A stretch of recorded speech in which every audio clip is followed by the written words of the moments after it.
Democratic Congressman Robert Garcia of California. He's a member of the new DOGE subcommittee in the House, which is set to actually hold its first hearing at the top of the hour. And so to that end, Congressman, I've got two questions for you. One that might seem a little procedural, but first, do you guys have, as Democrats in the minority on this committee, meaningful subpoena power here?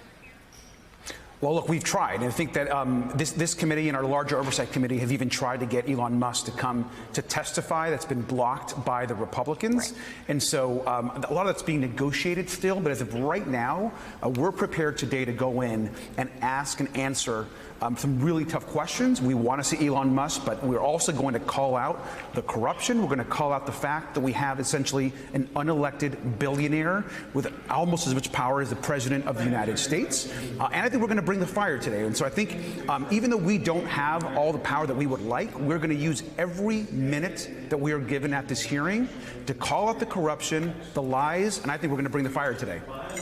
There's some that may question why Democrats are participating in a committee like this if Republicans are cutting you off at the pass with subpoena power, and wondering if y'all being on committees like this doesn't validate or normalize the work of DOGE, which is certainly going about in anything but normal capacity here as it tries to basically rip out root and stem various parts of government, even agencies themselves. What would you say to folks like that?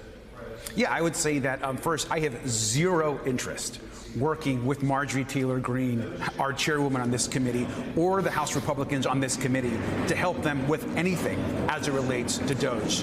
What we're there for and what we're there to do is to fight, to push back on the lies, to bring attention to what's going on right now at our agencies, and to make sure that people know that we are going to fight every single day to ensure that we get Elon Musk out of our private information. So it's important that we are there. Look, if we weren't there, they would have the entire committee essentially to themselves. But let's make no mistake about it. We are not going to be working with the House majority, and we're certainly not going to be working with Marjorie Taylor Greene. I think folks today are going to see us get really engaged and ask really tough questions. Well, and Congressman, it's pretty. It's pretty predictable what's going to happen today. I think we're going to hear about the most outrageous examples of government waste. They're going to be programs that would be unpopular with most Americans that are in some of these agencies. And so that's going to be what Republicans are likely going to be doing. Are you and other Democrats going to be not just bringing the heat, but also the light, explaining how USAID also has promoted programs like PEPFAR, a Republican president's program that saved 25 million lives in Africa, how it also increases America's soft power, not only in Africa, but also across the globe. Are we going to hear that side of the story as a counter to all the examples of waste, fraud, and abuse that Republicans may be bringing forward?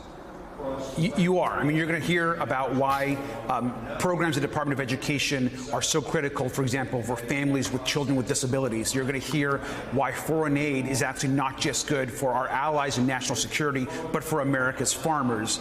You're going to hear why it's important to have consumer protections in the government for people when they actually are scammed by credit card companies and by fraudulent banks. These are all programs that the American people like, that they use, and are critical to our national security and the economy. And so you're going to hear all of that. You're also going to hear about why it is that we have this group of essentially DOGE bros running around with little experience, certainly not government experience, and given the power to access our personal data. They're going into our Medicare and Medicaid systems, into our Social Security systems. This is, people, I rightly so, are outraged about this. And so those are the questions that we're going to ask. We're going to highlight the programs that we think are really critical that are being attacked, and remind people that there are millions of federal workers and people and contractors across this country that are now receiving layoff notices, emails not giving them any warning about work. There are contracts to America's farmers, manufacturers that they are receiving now, and their contracts are being eliminated. This is impacting everyday people, and we're going to remind the American public of that today. Everyday people, not just in blue state America, but almost disproportionately in red state America. You take my alma mater, the University of Alabama. It is the largest employer in the state of Alabama. The impact of some of these cuts would be devastating on the University of Alabama and other southern and Midwest state schools across America. Democratic Congressman Robert Garcia of California, thank you so much. We really do appreciate it.